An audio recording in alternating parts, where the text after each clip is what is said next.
Magandang umaga! Kumusta po? Narito po ulit ang update natin para sa lagay ng ating panahon ngayong umaga ng May 2, 2025. Sa ngayon po ay may dalawang banta ng sama ng panahon pa rin na nasa silangan ng ating bansa sa silangan ng Mindanao sa loob at labas ng ating area of responsibility. Ang nandito po sa loob ng ating PAR ay nasa layo po ngayon ng 515 km east ng Surigao del Sur.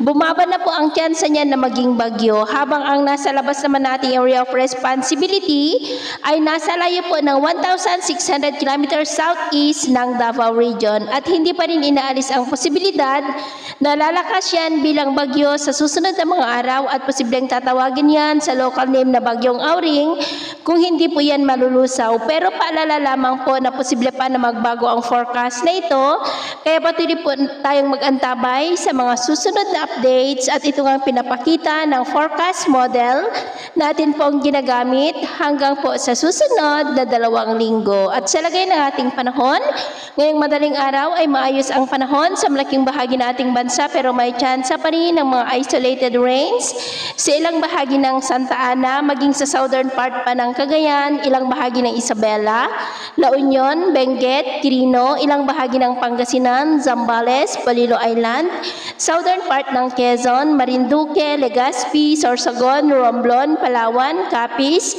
Iloilo, ilang bahagi ng Negros, Cebu, Samar, Northern Samar, Mati, Davao Occidental, Sarangani, Sulu Archipelago at Zamboanga Peninsula. At mamaya ay sisikat pa rin ang araw sa malaking bahagi ng ating bansa, mainit at maalinsangan muli ang panahon, pero may tsansa pa rin ng cloudy skies with isolated rain sa may southern part ng Cagayan, Camarines Norte, Legazpi, Samar Provinces, northern part ng Northern Palawan, Dinagat Island, Siargao, Zamboanga at Sulu Archipelago. At mamayang hapon, mas mataas muli ang tsansa ng cloudy skies with isolated rain sa malaking bahagi ng Mindanao, Visayas, ilang bahagi ng Bicol Region, Pangasinan at ilang bahagi ng Northern Luzon.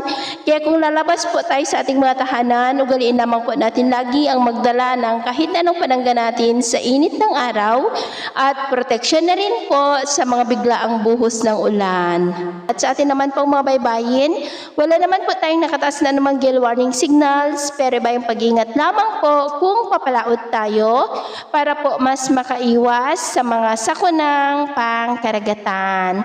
So ito muna ang latest update natin sa araw na ito. At ako po muli si James na nagsasabing sa kahit anong pagsubok po na darating sa ating buhay, huwag na huwag po tayong mawawalan ng pag-asa. Thank you and God bless.